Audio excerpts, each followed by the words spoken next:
Bonjour. Bonjour, madame. Bonjour. Bonjour.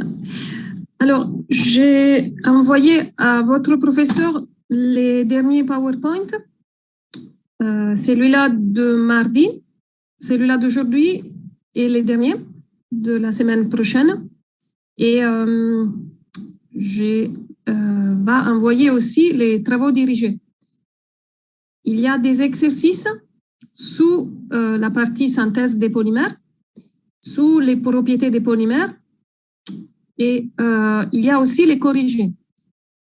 Donc, vous essayez de faire les exercices et s'il y a des problèmes, on peut discuter la prochaine fois ou on peut discuter par mail ou on peut ajouter une autre séance dans laquelle on discutera les exercices. Et donc, pour aujourd'hui, qu'est-ce qui se passe?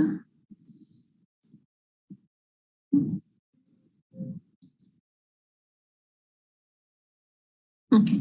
Pour aujourd'hui, on commence à parler des propriétés mécaniques des polymères.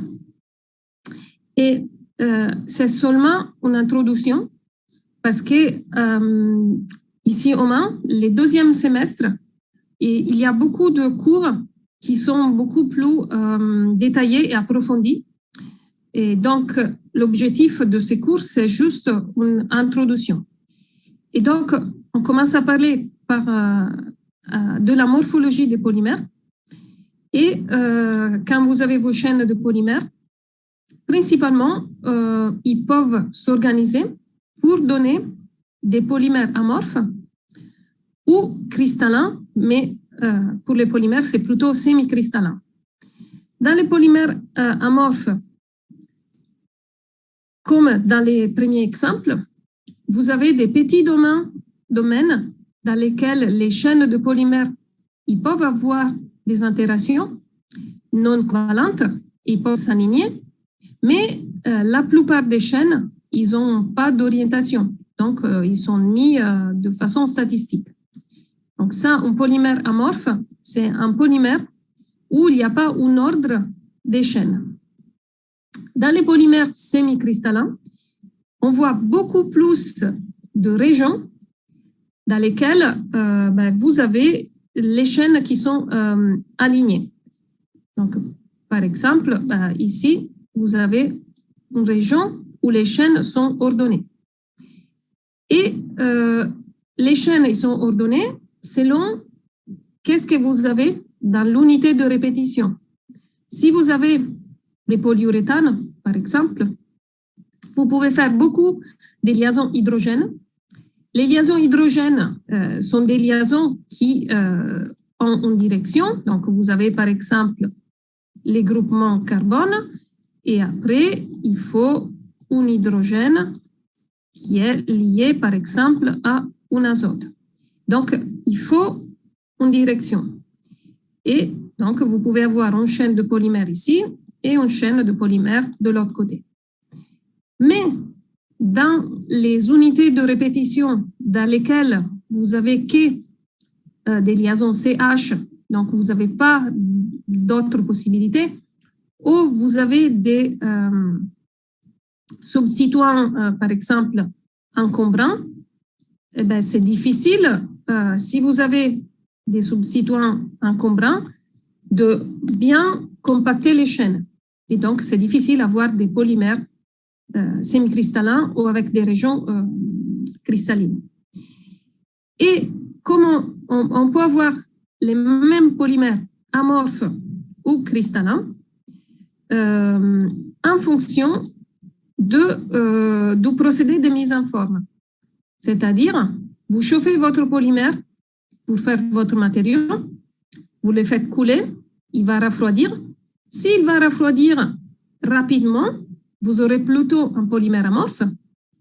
S'il va refroidir lentement, alors les chaînes auront plus de possibilités de s'aligner, de se mettre en ordre, et donc vous aurez plutôt un polymère semi-cristallins.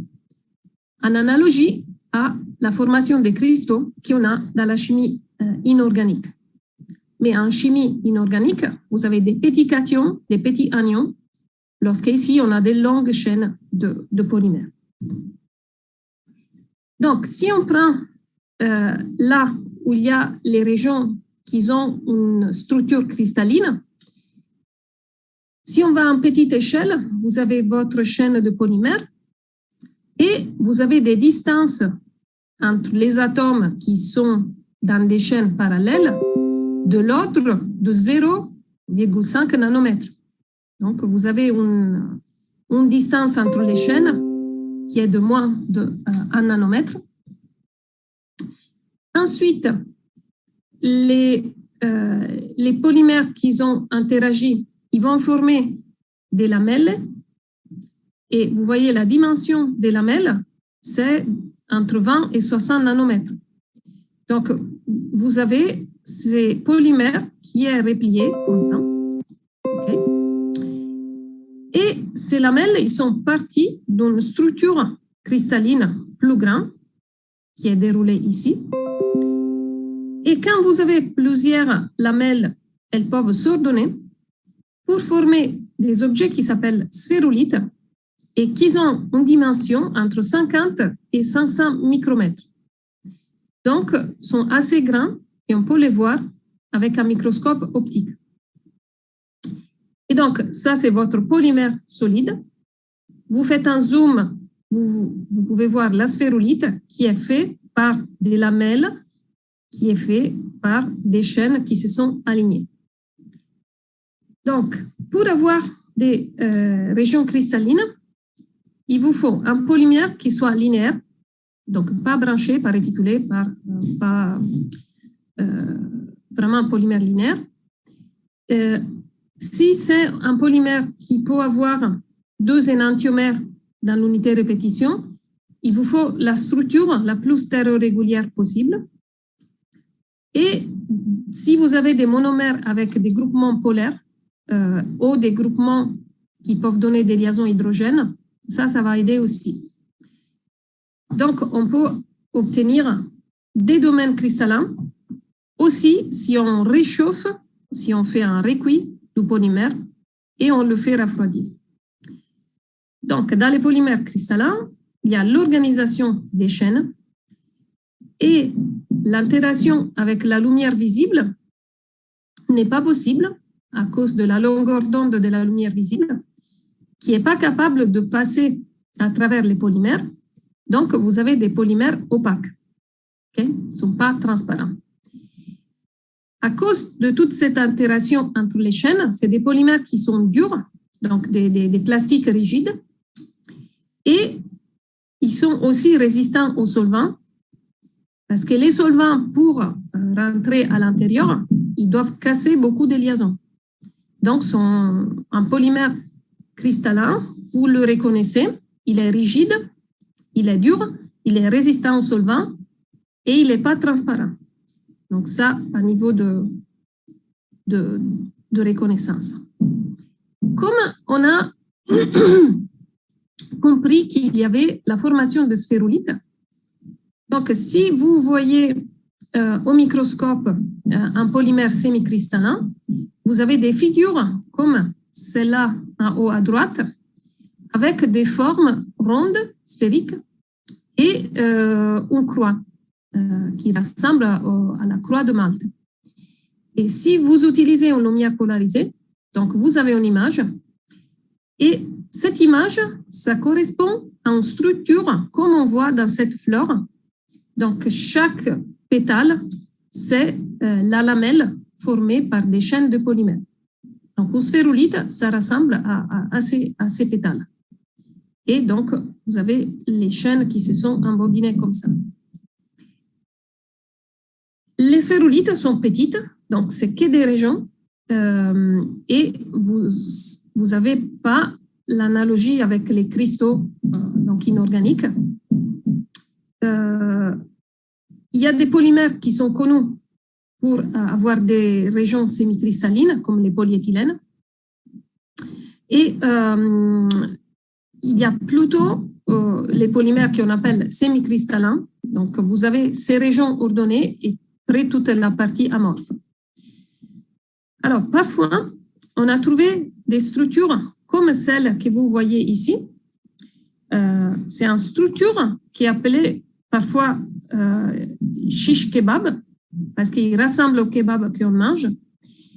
Et en fait, ça c'est obtenu dans des conditions particulières dans lesquelles vous avez la cristallite, les chaînes qui sont alignées, les chaînes qui se sont alignées de façon perpendiculaire et après ils se sont allongées. Donc, on a des images au microscope où on les voit. Et après, c'est ça l'hypothèse. Donc, ils se sont formés dans des conditions très particulières. Et donc, vous pouvez principalement trouver des cristallites ou des structures plus complexes dans lesquelles les chaînes sont ordonnées, mais parfois, ils sont ordonnés au milieu d'une matrice qui est amorphe. Okay? Donc, vous n'aurez pas jamais un polymère cristallin complètement homogène avec toutes les chaînes qui se sont mis sous forme de cristallites où ils se sont alignés.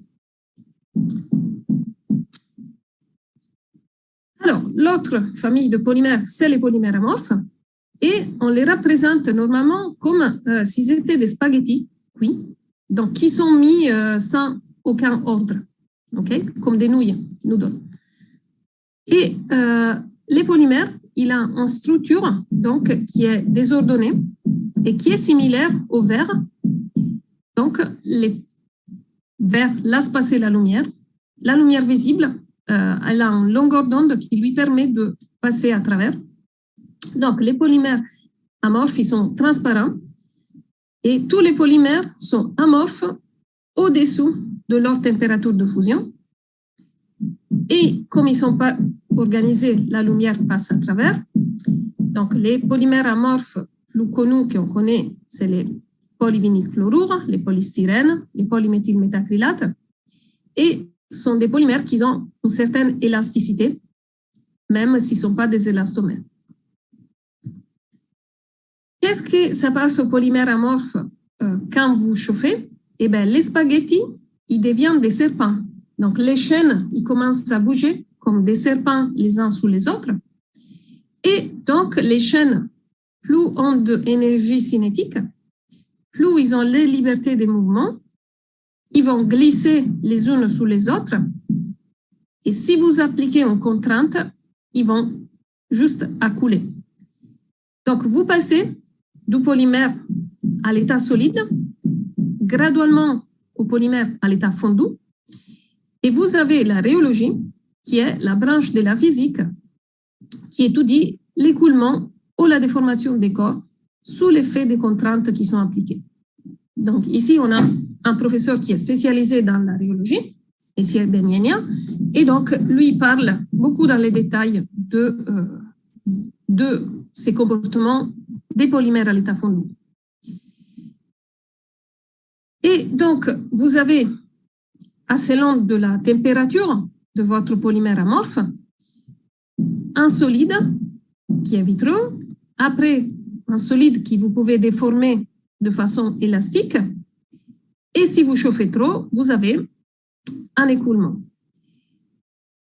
La chose qui caractérise les polymères amorphes, c'est la température, qu'on appelle la température de transition vitreuse, ou TG, Glass Transition Temperature, ça vient de l'anglais. Et donc, c'est la température à laquelle vous chauffez les polymères amorphes et vous passez de l'assiette de spaghetti au serpent qui bouge. Donc, vous passez d'un comportement qui est typique d'un verre à un comportement qui est similaire au caoutchouc.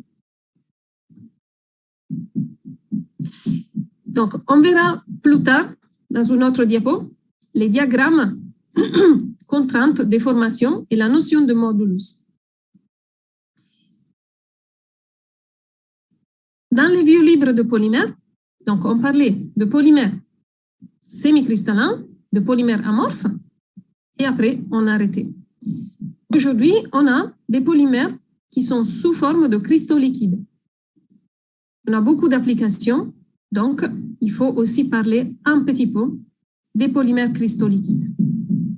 Alors, pour rappel, vous avez l'état liquide de la matière.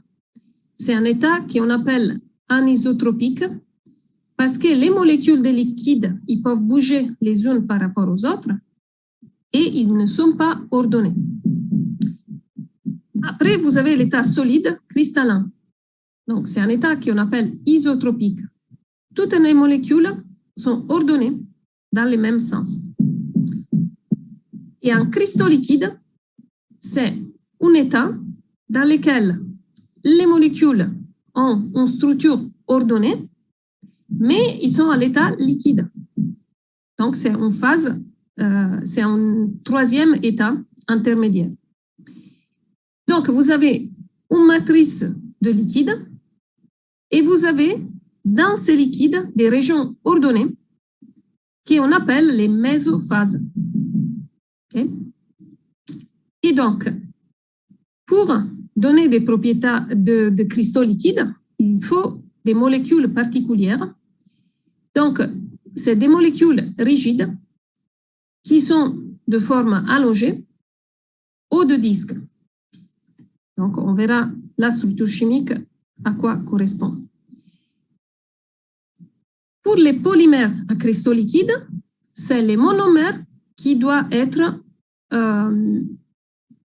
soit rigides, soit allongés. Donc, normalement, c'est des monomères dans lesquels vous avez un benzène, c'est-à-dire un noyau aromatique, ou vous avez des doubles liaisons carbone-carbone. Et chaque monomère a une petite chaîne linéaire qu'on appelle l'espaceur. Donc, on peut former des macromolécules, donc de polymères cristal liquide linéaires. Donc, les monomères, ils réagissent. Vous avez un noyau benzène, une liaison, noyau benzène, une liaison, etc. Et donc, c'est tout plat.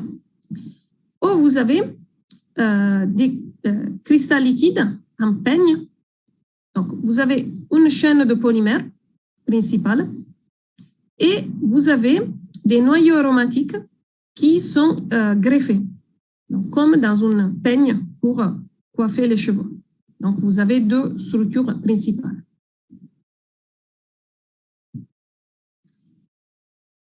Et quand vous avez ces cristaux liquides, donc les formes qu'on avait appelées mésophases, selon de comme les molécules ou les chaînes de polymères ils vont s'aligner, ont des propriétés et un nom qui change. Donc, si vous avez des molécules dans la mésophase qui se sont alignées comme ici à gauche, donc il y a une direction et toutes les molécules ils sont sous la même direction, ou toutes les chaînes de polymères ils sont dans la même direction, vous avez une phase qu'on appelle nématique. Vous avez une phase qu'on appelle cholestérique parce que ça a été observé pour la première fois sous les molécules de cholestérol. Les molécules de cholestérol sont des molécules dans lesquelles vous avez des noyaux condensés. Donc, vous avez des hexagones, 3 hexagones et un pentagone. Donc, c'est des molécules planaires. Et on avait observé que la disposition des molécules de cholestérol, c'est sous des plans et sous des axes perpendiculaires. Donc, vous avez un premier plan, les molécules ils sont orientées comme ça. Un deuxième, ils sont en parallèle. Et ils sont toujours en parallèle, les plans, mais en perpendiculaire.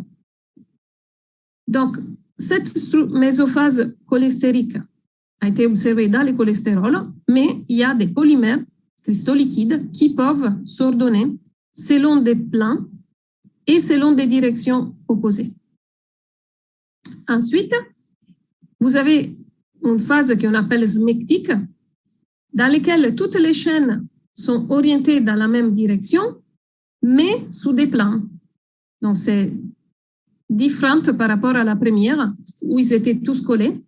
Et là, on a un plan où toutes les chaînes polymères ils sont alignées. On se rend compte d'avoir des polymères cristaux liquides parce que quand vous les observez au microscope, vous avez des formes comme dans les images que j'ai mis ici. Donc, c'est des formes et des couleurs qui sont expliquées seulement par la présence de cristaux liquides dans votre milieu liquide. Comment on fait pour former des cristaux liquides? Alors, soit vous avez des molécules ou des polymères qui sont solubilisés dans un solvant. Donc, c'est aussi les solvants qui permettent d'orienter les molécules et on appelle les cristaux liquides lyotropiques. Soit vous avez des polymères cristaux liquides thermotropiques. Donc, pour avoir la formation des phases nématiques, cholestériques, smectiques, il faut chauffer les polymères et on les observe quand le polymère il est à l'état fondu. Donc, il y a les polymères liquides dans lesquels certaines régions sont ordonnées. Alors, qu'est-ce qu'on fait avec les polymères cristaux liquides? Eh bien, on les a utilisés pour des écrans. Donc, pourquoi on les a utilisés? Parce que quand le polymère il est dans une phase ordonnée ou désordonnée, c'est en phase liquide, la viscosité de la phase peut changer. Cette configuration donnée il peut être maintenue dans l'état solide et ces polymères ils peuvent être utilisés pour le transport de la charge électrique. Donc, notamment, si vous cherchez la composition de la fibre aramide Kevlar de DuPont, vous voyez que c'est un semi-conducteur organique qui est utilisé dans l'optoélectronique. Et après, vous avez tous les écrans, effectivement, d'ordinateurs, de montres, de télévision qui sont à cristaux liquides. Donc, ici, j'ai mis un exemple des displays, par exemple de montres, dans lesquels on a des chiffres en noir sous un fond qui est gris. Okay? Donc, comment on a cet effet? Alors, si vous avez une lumière polarisée, donc la lumière polarisée, elle est dirigée par des filtres sous un plan. La lumière normale, les champs électromagnétiques, ça se déplace dans toutes les directions. La lumière polarisée, vous avez une lumière qui passe à travers des filtres et là, seulement un plan et on la fait passer à travers à la solution qui contient les cristaux liquides. Donc, si votre cristaux liquides ils sont mis dans une mésophase nématique qui est appelée twist, donc qui sont un peu, qui ont une orientation qui change légèrement. La lumière polarisée, elle peut passer à travers et elle arrive à votre écran et donne la couleur grise. Si vous faites passer, vous appliquez un courant électrique, par exemple, quand vous pressez un bouton, la couleur électrique fait ordonner les molécules de polymère sous une direction. Et quand vous avez la lumière polarisée qui arrive, elle ne peut plus passer au milieu. Et donc, vous voyez votre écran qui est noir. Et donc, c'est simple principe d'avoir des polymères cristaux liquides qui ont une orientation dans le liquide et cette orientation change quand vous mettez un champ électrique, ça vous permet d'avoir effectivement les chiffres qui changent sous les écrans. Donc ça, c'est une application que tout le monde connaît. Mais il y en a effectivement beaucoup d'autres dans les téléphones portables, etc. Je voulais trouver des structures de polymères qui donnent des cristaux liquides. Et donc, j'ai trouvé l'hydroxypropylcellulose Donc, la cellulose, les monomères, c'est les glucoses. Et donc, c'est un glucose modifié. Donc, c'est une cellulose modifiée avec des groupes alkyles. Et après, c'est polymère. Donc, polyphényléthène teraphthalimide. C'est difficile. Mais vous retrouvez dans l'unité de répétition, donc les noyaux aromatiques. Et vous voyez, il y a des groupements carbonyles et des liaisons azote-hydrogène. On a des liaisons hydrogène dans certaines directions. Et ça permet d'avoir un ordre quand les chaînes de polymères ils sont dans la phase liquide. Donc, ces polymères, ils existent depuis pas trop longtemps et c'est intéressant la recherche pour développer de nouveau parce que il y a des changements qui dépendent de l'orientation des chaînes et que vous pouvez induire, par exemple, en mettant un champ électrique ou un champ magnétique ou avec la chaleur. Et donc, vous avez un changement de propriété du matériel. Donc, si on revient au polymère solide classique, donc, pour rappel, on a justement notre état solide dans lequel les atomes, les molécules ou les polymères ils sont plus ou moins ordonnés, l'état liquide dans lequel ils sont désordonnés, et les molécules peuvent bouger les unes par rapport aux autres, et l'état gazeux dans lequel vous avez donné tellement d'énergie qu'il n'y a plus d'interaction entre les molécules. Et donc, les molécules, ils bougent, ou les atomes, ils bougent dans tous les sens. Or, les polymères, à température ambiante, sont généralement des solides. Et donc, les propriétés mécaniques principales concernent qu'est-ce que ça passe avec votre matériau polymère quand vous soumettez en contrainte. Eh bien, vous avez une déformation. Si vous avez du bois, okay? C'est un matériau solide, c'est du bois, vous pouvez appliquer une contrainte, mais vous aurez une déformation qui est minimale. Okay? Donc, on peut parler de contrainte de déformation pour tous les matériaux, mais pour les bois, pour les marbres, pour les métaux, à température ambiante, cette contrainte, cette déformation est vraiment minimale. Les matériaux polymères ont cette caractéristique qui peuvent se déformer beaucoup à cause d'une contrainte sans se casser.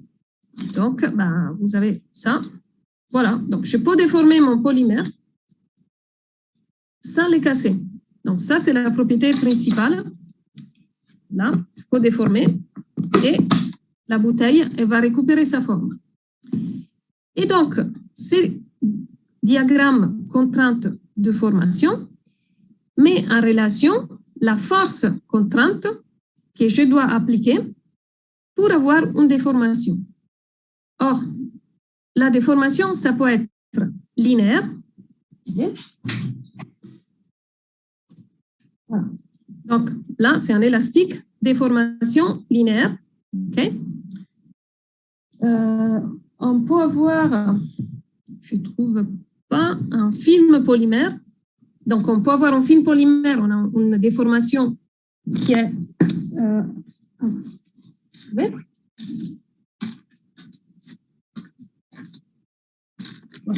ça, c'est un film en plastique. Donc, vous pouvez avoir une déformation en 2 dimensions, okay, de votre film. Et après, vous avez les mousses. Donc, vous avez des déformations dans les volumes. Okay. Donc, ici, c'est plus facile de parler de déformation linéaire, mais c'est pour une dimension, 2 dimensions ou 3 dimensions. Donc, il y a des polymères que vous appliquez une grande contrainte, mais vous avez une petite déformation. Et c'est le cas, par exemple, comme celui-là, grande contrainte, petite déformation. Si j'applique une énorme contrainte, il va se casser.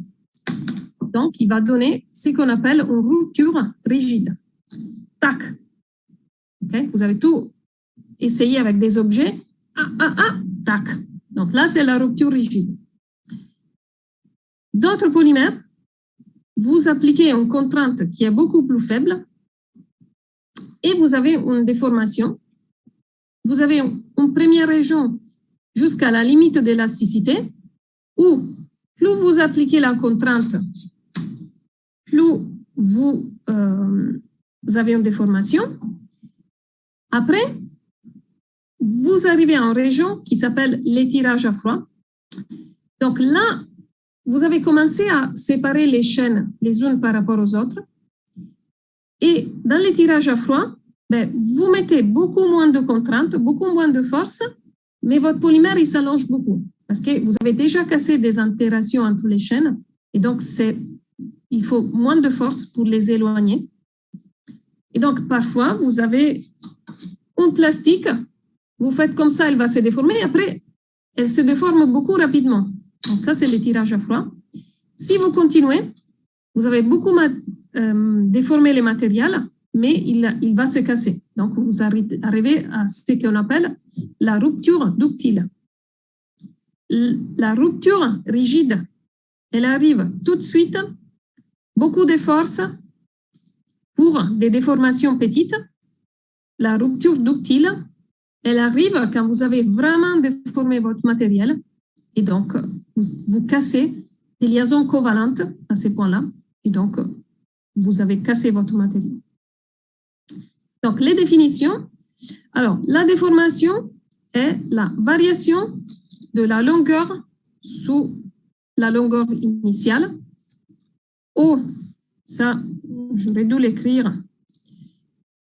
On peut parler aussi de variation de surface sous la surface initiale ou aussi de variation de volume sous les volumes initiaux. Ça dépend de quelle contrainte on parle, une dimension, deux dimensions ou les volumes. Et la contrainte, c'est les rapports, dans tous les cas, entre la force que vous appliquez et la surface. Et se mesure en newton par mètre carré. De la physique, on a la loi de Hooke qui dit que les modules d'élasticité ou les modules de Young, c'est le rapport entre la contrainte que vous devez appliquer, donc la force par surface, unité de surface, et la déformation que vous avez. Donc, déformation linéaire de surface ou de volume. Donc, ça, c'est votre module donc, de l'élasticité. Ça va caractériser les comportements de votre polymère. Et donc, si on compare plusieurs polymères, on a un diagramme comme celui-là, les diagrammes contraintes de formation, et on voit, donc la courbe violette, c'est ce qu'on vient de voir, c'est les plastiques vraiment durs, comme les plastiques des stylos. Là, tac, beaucoup de force pour les casser, rupture rigide. Les comportements bleus, c'est les fibres. Donc, voilà mon masque. Les fibres, ils peuvent se déformer. Vous avez des fibres de nylon qui peuvent se déformer. Vous avez des fibres qui peuvent se déformer, mais quand vous appliquez trop de contraintes, ils vont se casser. Et donc, c'est la rupture rigide. Les plastiques souples donnent les comportements rouges, donc beaucoup moins de force, ils vont se déformer beaucoup. Là, on a l'étirement à froid et après, vous cassez de façon souple. Et le quatrième comportement, c'est les élastomères. Donc, les élastomères, c'est les polymères que vous pouvez déformer jusqu'à 800-900 fois leur dimension du départ. Et donc, vous avez une déformation très, très importante et une rupture souple. Au bout d'un moment, casser les liaisons covalentes. Et donc, il faut moins d'énergie, mais vous allez casser. Comme vous pouvez connaître les comportements de votre polymère, il y a des machines, il y a des instruments qui vous permettent de mesurer la force à appliquer pour casser votre polymère. Donc, on fait des éprouvettes, on tire et on mesure la dimension finale pour avoir justement la delta longueur, pour voir comme la dimension a changé, et on mesure la force pour avoir la cassure. Donc, il y a beaucoup d'appareillage qui permet de faire ça. Et quand vous faites un nouveau polymère, vous mesurez les propriétés mécaniques. Donc, vous faites la synthèse, vous mesurez les propriétés mécaniques et vous mesurez donc l'élongation à la rupture et la force nécessaire pour la rupture. Donc, si on doit comparer les comportements des matériaux, on compare les modules d'élasticité.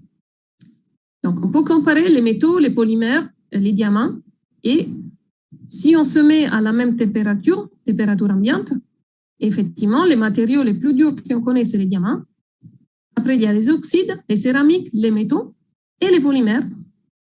Ils ont un module de Young qui est inférieur à tous les autres parce que pour les polymères, c'est beaucoup plus facile d'appliquer en contrainte et avoir une déformation par rapport aux métaux, par rapport aux diamants, par rapport aux oxydes. Et donc, pourquoi les polymères ont un module de Young qui est plus ou moins faible? C'est à cause de l'interaction entre les macromolécules. Et ici, par exemple, vous avez la molécule de méthane. Le méthane, c'est un gaz. Donc, il y a très peu d'interaction entre les molécules. Ils sont à l'état gazeux. Vous mettez 2 atomes de carbone. Vous avez l'éthane. Il est encore gazeux.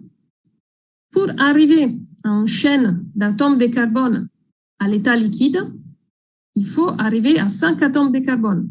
Donc, les pentanes, les hexanes, ils sont liquides. Ils commencent à avoir des interactions entre les molécules. Pour avoir une chaîne, un matériau qui est basé sur des chaînes d'atomes de carbone et qui soit solide, il faut arriver à une vingtaine d'atomes de carbone. Vous avez des paraffines. Et les polymères, c'est comme les polyéthylènes, c'est une chaîne d'atomes de carbone dans lesquels vous avez 1000, 2000, 3000 grammes par mol. Donc, vous avez énormément d'atomes. Donc, les modules de Young, ils dépendent de les monomères que vous avez. Alors, est-ce que les monomères, ils peuvent donner des liaisons dipôle-dipôle, des liaisons hydrogène, des liaisons Van der Waals, des liaisons ioniques? Si vous avez un monomère qui a une charge positive ou négative, il peut donner des attractions avec des charges positives et des répulsions avec des charges qui sont les mêmes. Et donc, il peut aussi s'organiser en région cristalline amorphe. Mais, si vous avez les mêmes unités de répétition, les propriétés mécaniques ils vont dépendre de la masse molaire moyenne. Donc, comme dans l'exemple, plus votre polymère est long, plus la masse molaire moyenne est importante, plus les propriétés mécaniques sont importantes. Ça, c'est la grande différence entre aussi les matériaux basés sur les polymères et les matériaux qui sont des solides moléculaires. Donc, les modules de Young, ils dépendent de la masse molaire moyenne des polymères et de la structure chimique de l'unité de répétition. Alors, pour donner des ordres de grandeur, vous avez comme valeur de module des thermoplastiques linéaires sans décharge inorganique à température ambiante jusqu'à 4 gigapascales. Si vous ajoutez des charges inorganiques, des oxydes de la silice, du noir de carbone, vous pouvez monter jusqu'à 16 gigapascales. Si vous avez un polymère réticulé, donc en thermodurcissable, vous êtes à plus de 6 gigapascales. Les élastomères, non chargés, donc sans noir de carbone, sans charge, de l'ordre 0,1 mégapascal. Et pour comparer, vous avez l'acier qui est à 200 gigapascal. Donc, conclusion, votre matériau polymère, il aura toujours un module qui est très, très, très inférieur au module des métaux et d'autres matériaux inorganiques. On peut faire des calculs sous une particularité des comportements, effectivement, des matériaux déformés.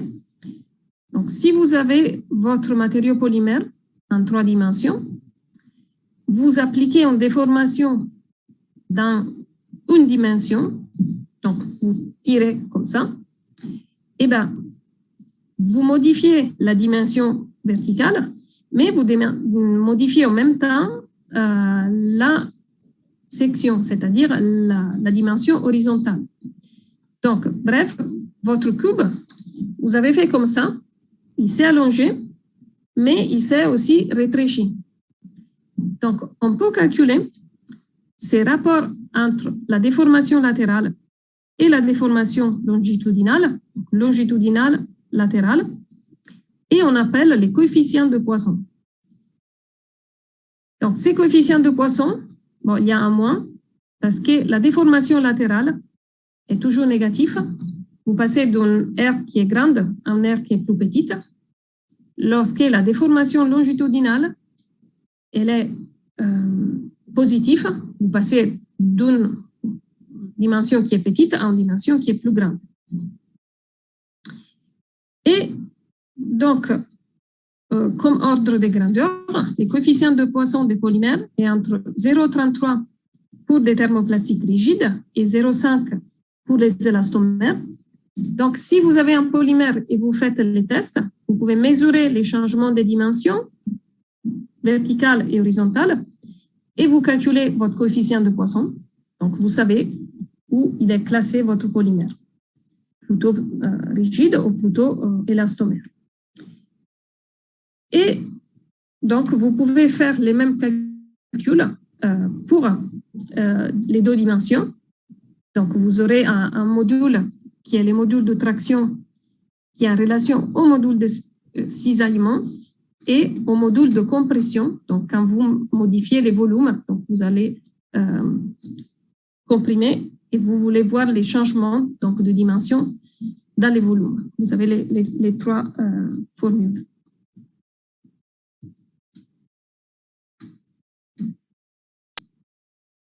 Alors, comme les propriétés mécaniques ils dépendent de la masse molaire, il y a aussi une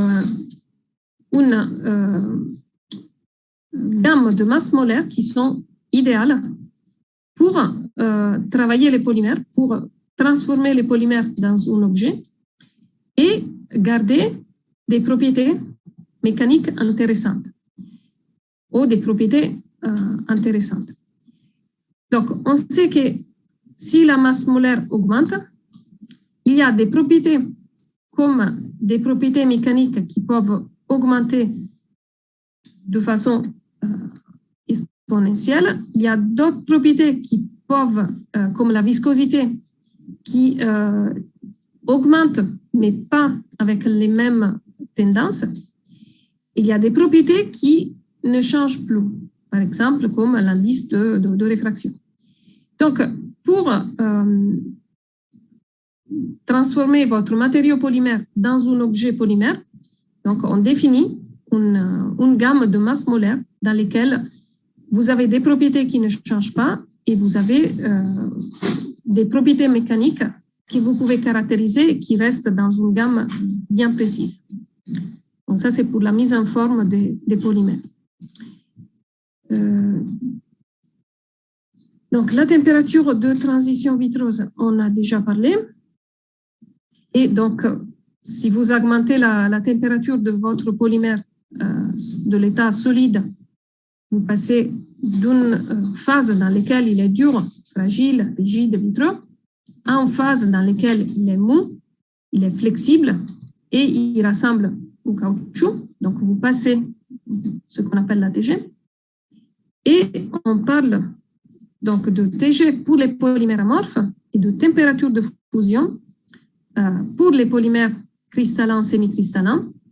Mais les phénomènes, c'est les mêmes. Vous passez de l'état ordonné à l'état désordonné. Et donc, vous pouvez vaincre les interactions entre les chaînes dans les polymères cristallins. Et on avait déjà dit que la nature du monomère, la masse molaire et l'encombrement stérique des monomères s'influencent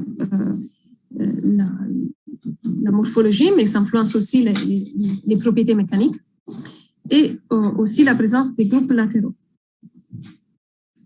Ce qu'on n'avait pas dit, justement, donc les modules de Young, ça vous donne la valeur de la contrainte sur la déformation, mais les modules de Young changent avec la température. Donc, vous trouverez pour les polymères des graphiques comme celui-là, dans lesquels vous avez les logarithmes du module de Young en fonction de la température. Et vous avez des comportements pour les polymères amorphes comme celui-là. Donc, au départ, les polymères amorphes, il est à basse température solide, rigide, donc il est dans son état vitreux. Vous chauffez, vous passez la température de transition vitreuse et vous rentrez donc dans la zone viscoélastique. Donc ici, les polymères ils commencent à rassembler au caoutchouc, c'est-à-dire vous déformez, vous éliminez la contrainte et vous retournez à la dimension du départ. Donc vous êtes dans cette zone viscoélastique ou caoutchouteuse, etc. Si vous continuez à chauffer, eh bien, les chaînes des polymères ils vont vraiment glisser les unes par rapport aux autres. Ils ont de l'énergie cinétique qui leur permet de couler. Et donc, dans la température pour laquelle vous avez l'écoulement, c'est la température dans laquelle vous pouvez aussi travailler votre polymère. Et donc, les modules de Young, ils changent de cette façon ici. Il y a aussi une influence sous les modules de Young à une certaine température qui est analogue, mais au lieu de changer la température, vous changez les temps d'application de la contrainte. Donc, si vous êtes à une certaine température et vous appliquez une contrainte par des temps très très courts, donc vous faites par exemple comme ça, vous déformez pour un temps très très court, vous n'avez pas de variation du module de Young. Si vous commencez à déformer pour un temps qui est un peu plus long, vous commencez à avoir une diminution du module de Young, donc le polymère il devient un peu mou, et après vous arrivez à la limite. Donc si vous continuez, vous allez appliquer la contrainte pour longtemps, vous n'avez plus de déformation. Donc cette tendance, c'est la variation donc, du module avec les temps. C'est un peu similaire à la variation du module avec la température. Mais ce n'est pas la même courbe, donc on ne voit pas les mêmes effets. Et donc, vous avez une courbe pour chaque température, parce que la température numéro 1 est plus petite que la température numéro 2. Donc, ça veut dire plus vous chauffez et plus cet effet, vous le rencontrez à des temps très courts. Dans les travaux dirigés, il y a un exercice. Donc, peut-être que cet exercice, ça va rendre un peu plus clair ce graphique. Donc, si vous essayez de faire l'exercice et ce n'est pas clair, donc on va revenir sur cette partie-là.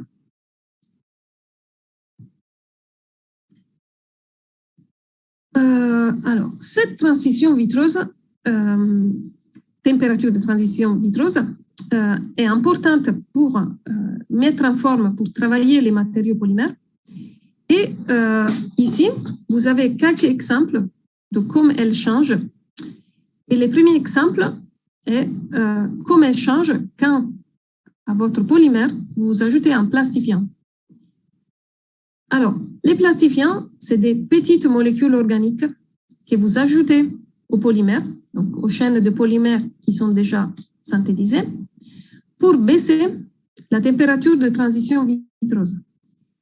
Donc, pourquoi vous faites ça? Parce que, par exemple, si vous avez un polyvinyle chlorure qui a un TG de 80, ça veut dire que jusqu'à 80 degrés, il est rigide et il faut chauffer encore plus pour le déformer et faire un objet en polyvinyle chlorure. C'est pas un tuyau, etc. Donc, dans l'industrie, on a intérêt à ne pas chauffer trop. Vous pouvez ajouter des plastifiants au PVC sous forme de pastilles, etc. Et le rôle, c'est de baisser cette température, donc d'avoir les mêmes effets, mais en température inférieure. Et ça, c'est particulièrement important quand vous devez chauffer au point que vous risquez de dégrader chimiquement votre polymère. Donc, pour les polymères fragiles, avec la température, l'addition de plastifiants, ça vous permet de baisser la TG et travailler à des températures inférieures.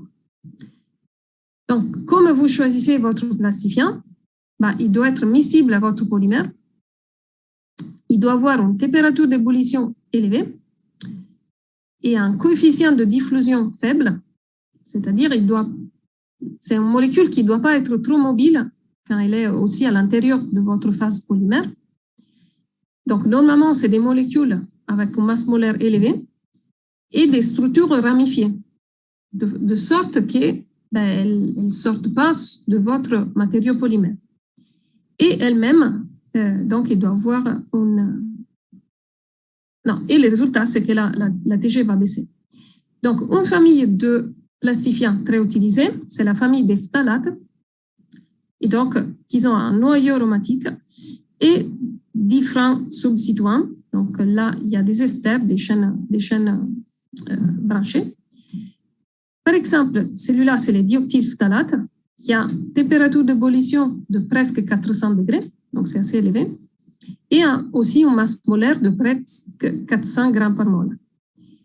Il est normalement ajouté au PVC, et donc l'effet, c'est que la TG basse et vous travaillez votre PVC à plus basse température.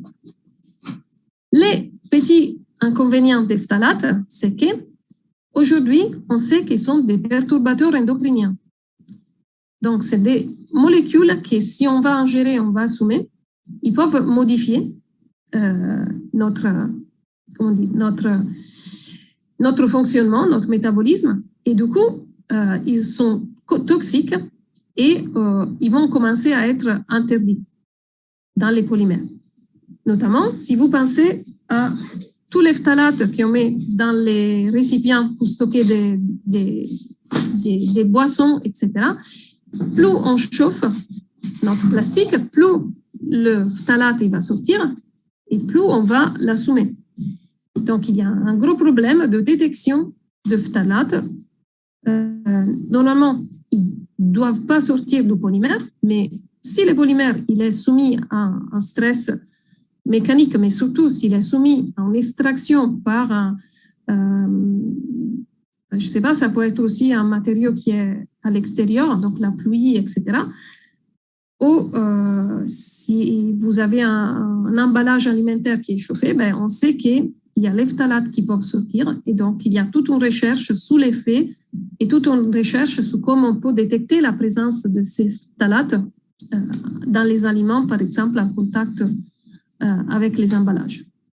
Et peut-être on sera obligé à utiliser d'autres plastifiants dans les futurs. Donc là, il y a une recherche à faire. Ensuite, parfois, vous avez besoin de propriétés particulières. Il n'y a aucun homopolymère qui peut les donner. Donc, vous faites des mélanges de polymères, des polymères blends.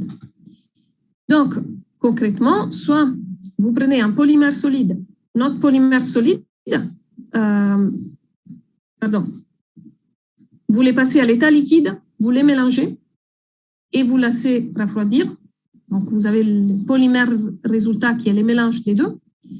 Soit vous trouvez un solvant dans lequel les deux homopolymères ils sont solubles. Après, vous les mélangez et vous les faites précipiter dans un non-solvant. Donc, vous avez comme résultat un mélange. Quand vous essayez de mélanger deux polymères, c'est possible que les résultats des mélanges viennent de homopolymères qui sont incompatibles. Donc, de toute façon, vous aurez une phase d'un homopolymère dans l'autre, selon des proportions.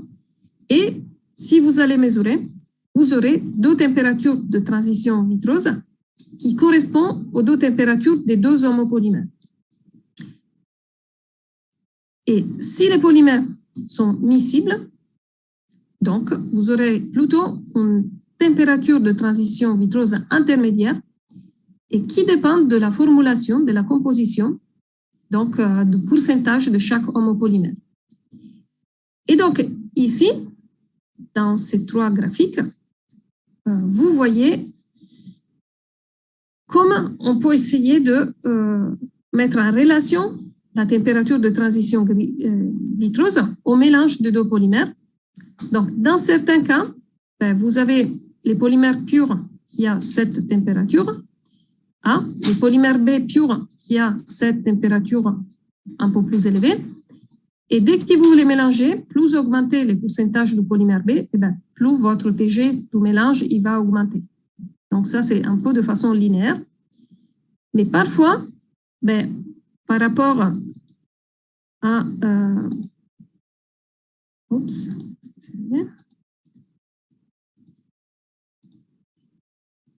Donc, par rapport à un comportement linéaire, on peut avoir la même composition, mais on a une température de transition vitrose plus basse de ce qu'on s'attend. Et parfois, on a la même composition, et on trouve une température de transition vitrose plus haute de ce que ça pourrait être une augmentation linéaire. Donc, bref, il y a des lois empiriques qui expliquent comment cette TG augmente, et donc vous êtes obligé de la mesurer à chaque fois que vous faites un nouveau mélange. Donc, vous n'avez pas de choix.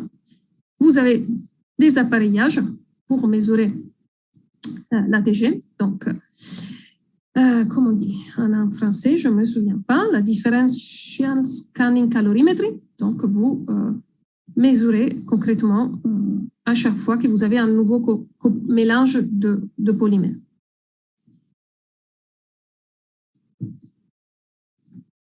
Et après, on a les cas des copolymères. Ce n'est pas un mélange de deux polymères, vous faites vraiment une chaîne dans laquelle vous avez deux monomères ou plusieurs monomères. Donc, si vous faites un copolymère statistique, dans lequel les monomères ils se sont alternés, mais de façon statistique, en général, vous trouvez une seule température de transition vitrose qui est intermédiaire entre les deux températures des deux homopolymères tout seuls. Par contre, vous avez les cas des polymères à bloc, dans lesquels vous avez donc vous avez une première partie d'un polymère et une deuxième partie. Et bien là, votre bloc, vous pouvez le faire selon différents critères. Par exemple, vous pouvez mettre un bloc qui est plus ou moins similaire à l'autre. Vous pouvez mettre un bloc qui est beaucoup plus long par rapport à l'autre. Et selon de la structure de votre copolymère, vous passez d'une matrice d'un polymère avec les chaînes les plus petites qui se sont mises tous ensemble, comme dans ces cas-là. Et donc, ils forment une sorte de sphère d'un monomère sous une matrice de l'autre, des chaînes qui sont formées par l'autre monomère. Si vous augmentez un petit peu, vous allez fondre toutes les sphères pour faire des cylindres. Donc là, vous ne retrouverez qu'un homopolymère dans les cylindres et l'autre homopolymère dans les autres. Si vous augmentez encore, vous faites des ponts entre les cylindres. Donc, vous avez des réseaux interplanétaires. Si vous augmentez encore la fraction, eh bien, vous retrouverez des plans parallèles. Qu'est-ce qu'il y a dans chaque plan? Eh bien, toutes les chaînes qui se rassemblent, ils vont donner des interactions. Et les autres chaînes qui se rassemblent vont donner aussi l'autre intération. Et donc, vous passez graduellement à la phase inverse, c'est-à-dire là, vous avez des sphères de monomères minoritaires dans les monomères majoritaires. Donc, dans tous ces cas-là, vous devez étudier la morphologie des copolymères diblocs que vous avez formés. Ça, vous avez les techniques d'image ou d'autres techniques qu'on verra plus tard. Et vous devez mesurer l'ATG parce que vous ne savez pas. Donc, d'où l'importance d'avoir ces équipements dans les labos de synthèse des polymères. Dès que vous synthétisez un polymère, dès que vous faites un nouveau mélange, vous êtes obligé de mesurer toutes ces propriétés thermiques et mécaniques. Et là, pour donner une autre idée de propriétés qu'on cherche, donc là, vous avez ces diagrammes à gauche qui peut être fait par tous les polymères. Donc, il y a la relation entre la masse molaire moyenne et les taux de cristallinité. Donc, ici, c'est fait pour les polyéthylènes. Donc, si vous avez des masses relativement petites avec des taux de cristallinité très bas, vous avez plutôt des polyéthylènes qui sont des liquides très visqueux, des graisses. Vous augmentez la masse molaire et vous augmentez les taux de cristallinité, vous passez à quelque chose qui ressemble à un cire. Et pour des masses molaires élevées, il y a un taux de cristallinité élevé aussi qui dépend de la structure chimique. Donc, les polymères polyéthylènes linéaires sont ceux qui ont les structures les plus ordonnées possibles et donc qui ont les taux de cristallinité les plus élevés. Les polyéthylènes qui sont un peu ramifiés, ils ont plus de mal à donner des régions ordonnées et donc ils ont un taux de cristallinité plus bas. Et donc, vous avez des solides qui sont soit un peu plus élastiques et facilement raillables, ou des solides qui sont plus rigides et donc difficilement raillables. Et vous pouvez mettre en relation aussi avec la densité. Donc, les polyéthylènes qui ont haute densité, normalement, c'est les polyéthylènes qui sont linéaires, et les polyènes à basse densité, c'est les polyéthylènes ramifiés, pour lesquels, à parité de volume, vous avez moins de chaînes. Okay? Donc, il est moins dense. Donc, à droite, vous avez une courbe on peut la faire pour tous les polymères qui ont besoin de travailler. Et donc, vous avez la masse molaire exprimée comme les degrés de polymérisation et la température. Donc, vous savez que vous commencez à chauffer, il y a une température pour laquelle votre polymère il peut passer à l'état liquide. Donc, vous allez les fondre. Et selon de la masse molaire de votre polymère, cette température augmente. Donc, plus la masse molaire augmente, plus cette température augmente. Et vous avez aussi une température pour laquelle vous allez casser des liaisons covalentes. Donc, vous allez vraiment décomposer votre polymère, dégrader votre polymère. Donc, pour des polymères petits, vous avez la température de fusion et la température de composition qui sont très différentes. Donc, pour un degré de polymérisation de ces polyoxyéthylènes de 50, vous chauffez un peu plus de 100 degrés, les polymères ils vont fondre. Mais pour dégrader vraiment les polymères, il faut chauffer à 250 degrés. Par contre, plus vous augmentez la masse molaire et plus les deux températures se rapprochent, donc quand vous arrivez à ces degrés de polymérisation de, ça peut être 140, et là, vous avez une masse molaire pour laquelle vous risquez de chauffer, mais aussi de dégrader en même temps. Donc, il faut connaître ces diagrammes pour savoir à quelle température vous pouvez chauffer votre polymère. Donc, toutes les applications dans lesquelles votre polymère il va être soumis à des températures importantes, il faut faire une étude comme celle-là. Donc, vous allez regarder tous ces diagrammes, okay, pour essayer de mémoriser. Alors, qu'est-ce qu'il faut dire encore?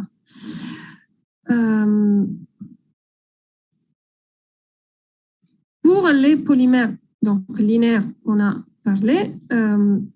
Pour les polymères thermodoucissables, donc c'est les polymères qui sont réticulés, qui sont faits par des liaisons covalentes entre les chaînes et qui ne peuvent pas être fondus ni solubilisés. On peut avoir besoin de caractériser les taux de réticulation. Et il y a la notion de fonctionnalité moyenne qui est importante. Et donc, la fonctionnalité moyenne, vous avez cette formule pour la calculer. Donc, il faut connaître les nombres de moles, et donc les nombres de molécules de monomère, fois la fonctionnalité du monomère, qui ça peut être 2, 3, 4, 5. Et il faut diviser pour les nombres donc, de molécules. Et donc, ça vous donne la fonctionnalité moyenne. Et ça, c'est les monomères, donc avec une fonctionnalité supérieure égale ou supérieure à 2, qui vous permet d'avoir toutes les résines, tous les polymères de type réticulé. Juste un rappel, donc on a parlé de polymères réticulés linéaires et on peut parler de beaucoup de façons de classifier les polymères. Alors, pour rappel, les élastomères, c'est une famille importante dans laquelle vous avez les maximums donc, de déformation, par exemple, pour des petites contraintes et la récupération de la dimension du départ.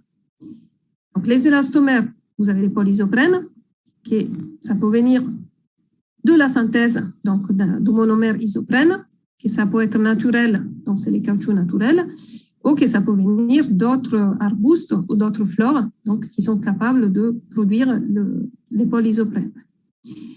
Tout ce qui est polymère synthétique, donc polyuréthane, polysiloxane, tous les silicones, donc vous avez beaucoup de familles d'élastomères. Et tous, ils ont une TG, si vous allez la mesurer, qui est inférieure à la température ambiante.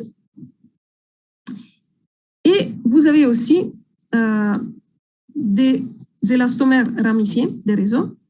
Donc, pour garantir certaines propriétés mécaniques, vos élastomères linéaires, ils ont besoin, donc, comme dans les dessins ici, d'avoir des liaisons covalentes parce que s'ils sont soumis à une haute température ou à des contraintes mécaniques, les élastomères linéaires, ils pourraient avoir des propriétés qui ne sont pas du tout intéressantes.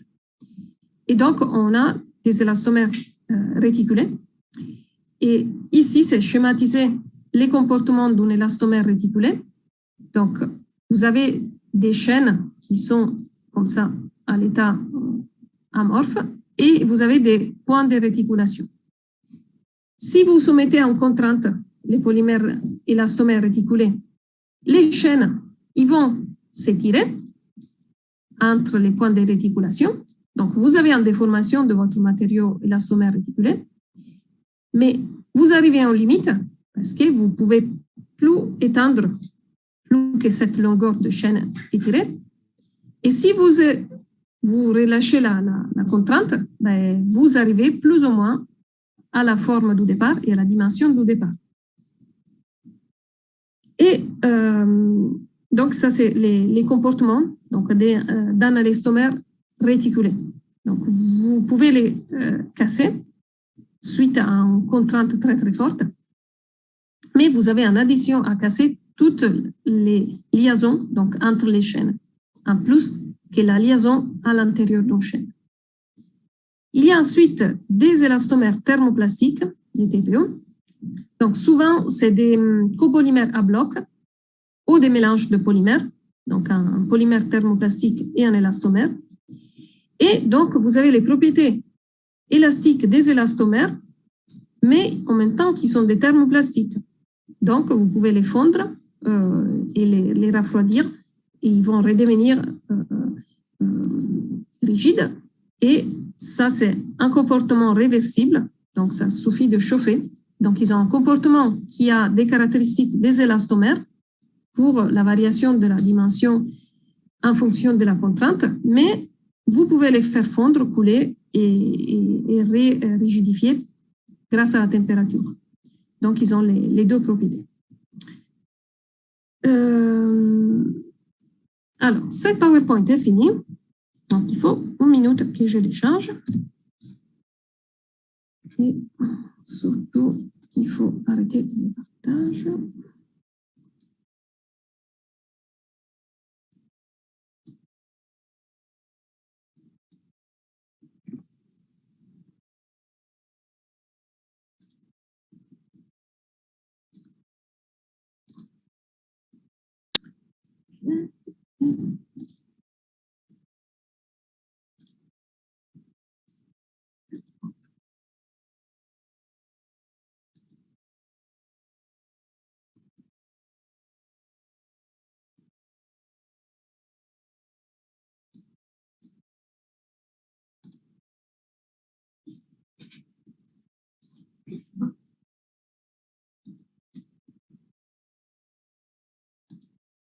OK.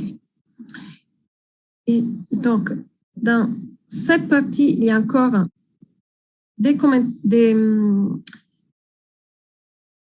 rappels des propriétés thermiques des polymères. Et alors, les polymères, normalement, ne sont pas de conducteurs thermiques.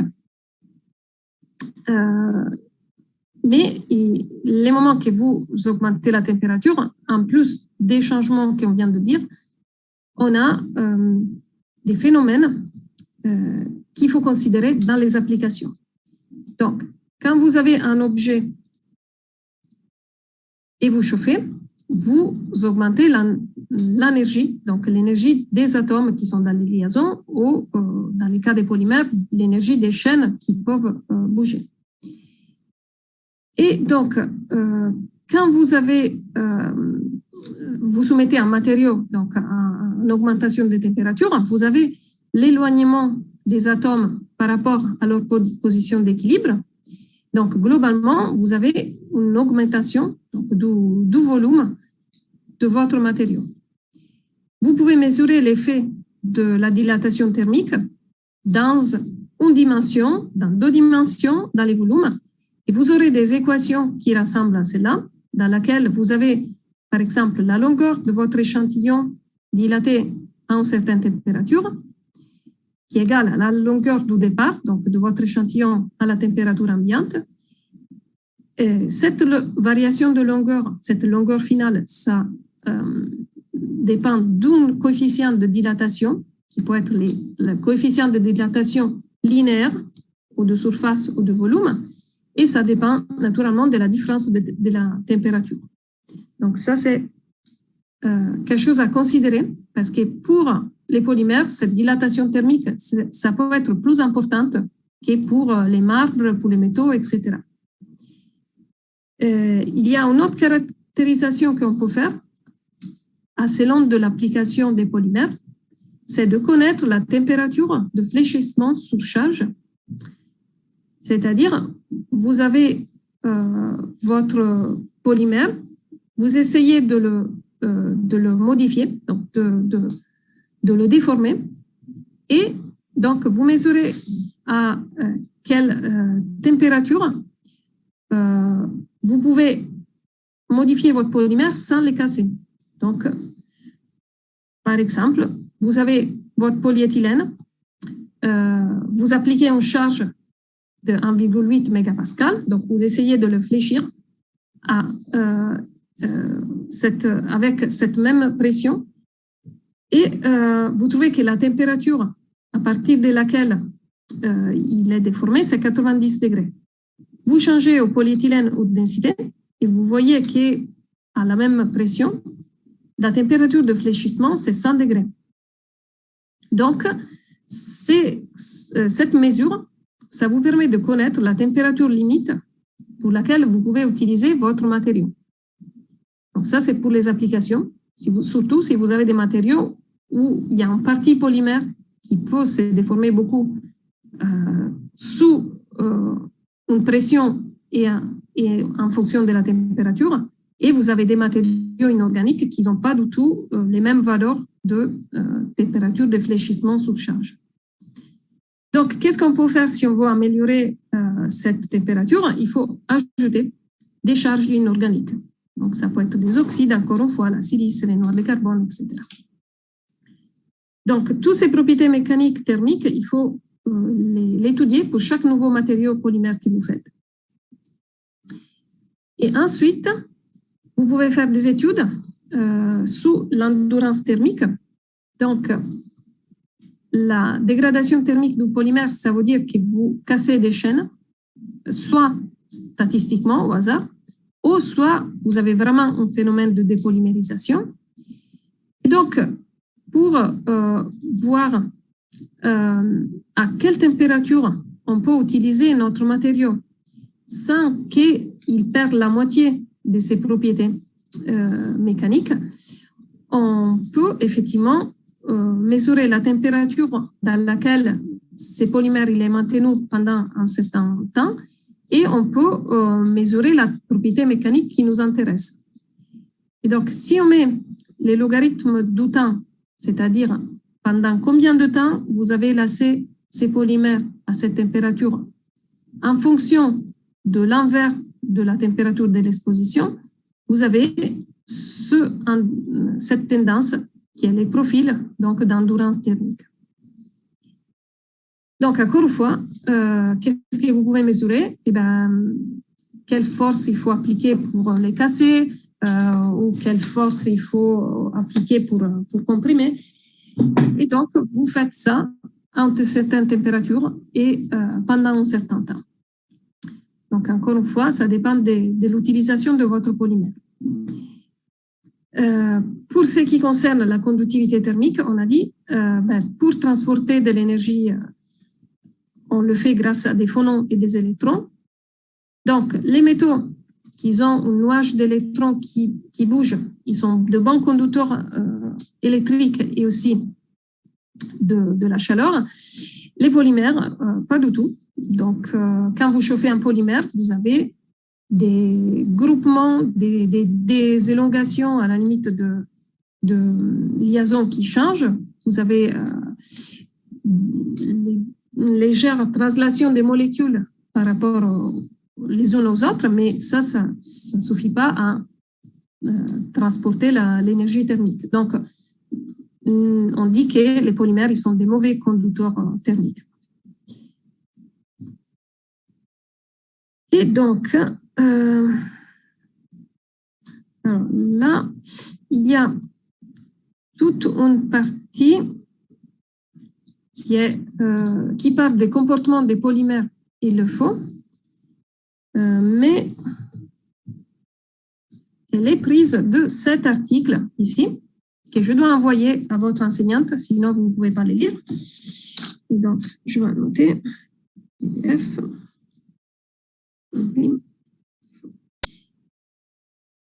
Donc, je pense que pour aujourd'hui, on a parlé de pas mal de choses. Donc, ce qui nous reste à voir, c'est encore quelques propriétés. Ouais, on pourrait parler juste de cette dernière idée. Donc, on peut chauffer les polymères, donc ils vont se déformer. On vient de voir toute l'influence de la température sur votre matériau polymère. Mais est-ce que vos polymères, ils sont des matériaux inflammables ou pas? Alors, réponse oui, parce que pour avoir la réaction de combustion, il faut trois choses: un combustible, un comburant et de l'énergie.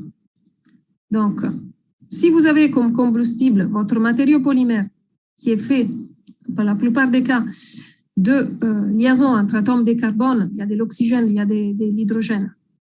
Vous êtes en présence donc de l'oxygène de l'air et vous chauffez, et bien là, vous avez donc la réaction de combustion. Donc, votre polymère, il va pouvoir se dégrader, voire enflammer, donc il peut avoir clairement la flamme à partir de la surface et du matériau. Et donc, dans l'article, c'est expliqué plus dans les détails tous les phénomènes. Donc, vous avez votre polymère en phase solide. La surface, elle commence à se chauffer, elle donne lieu à la dégradation thermique. Vous allez produire des gaz qui ne sont pas combustibles, donc des gaz qui ne vont pas s'enflammer, mais vous allez produire aussi des gaz combustibles qui vont réagir avec l'oxygène. Donc, il y a réaction de combustion, la formation de la flamme. Vous avez les produits de combustion, qui dans les cas de polymères, souvent, ils sont très, très toxiques. Et vous avez aussi des réactions exothermiques. Donc, vous faites augmenter la température et vous allez augmenter les cycles. Donc, votre polymère continue à brûler, à brûler, à brûler. Et comme on fait beaucoup de choses avec des matériaux polymères, notre intérêt, c'est d'avoir des polymères ignifugeants ou des polymères retardateurs de flamme.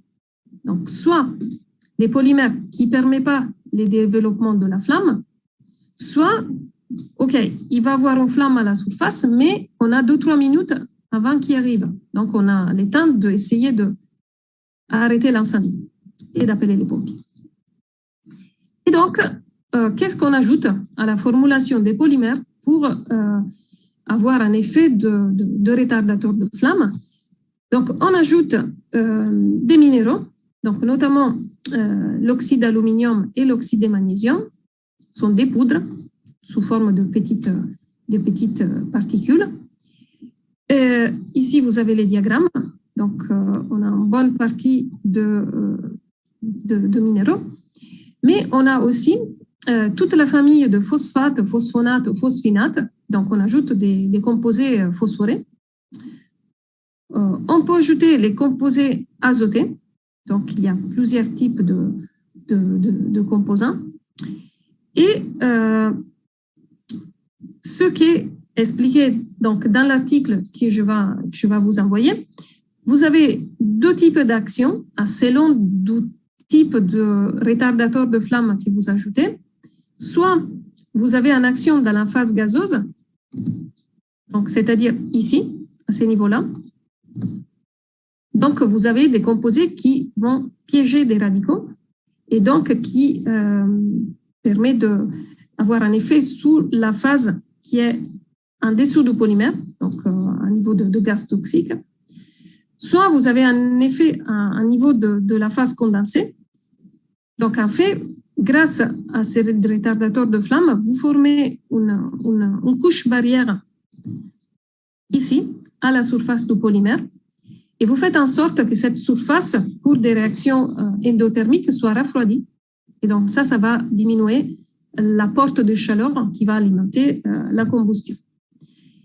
Et donc, chaque fois qu'on a une nouvelle formulation d'un polymère ignifugeant, il faut faire des tests pour le prouver. Donc, il y a des tests normalisés selon les normes dont on a parlé l'autre fois.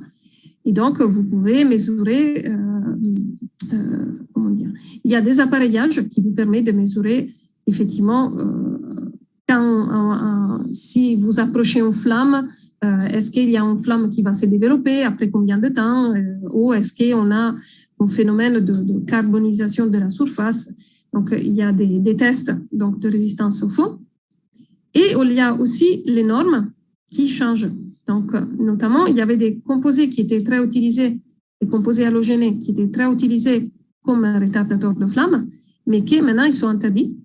Donc, du coup, il y a un domaine de la recherche qui est très actif, c'est la synthèse de polymères ignifugeants.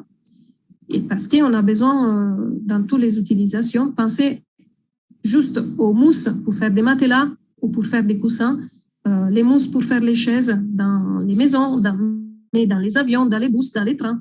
Donc, tous ces matériaux-là, il faudrait qu'ils soient des polymères ignifugeants. Donc, il y a beaucoup de recherches sur ça. Donc, je vais vous envoyer, et après, ça doit être fini, l'article sur les polymères et les faux et les exercices des travaux dirigés et les corriger. Donc, vous commencez à les faire et vous commencez aussi à avoir les réponses. Et après, donc, on verra. Est-ce que vous avez envie de dîner? d'aller manger. Oui. OK, moi, je viens de manger. Donc, si vous n'avez pas de questions, on se voit la semaine prochaine. Mardi, peut-être. OK. Bonne soirée. Au revoir. Au revoir. Au revoir, madame. Au revoir, madame. Au revoir, madame. Au revoir, madame. Au revoir.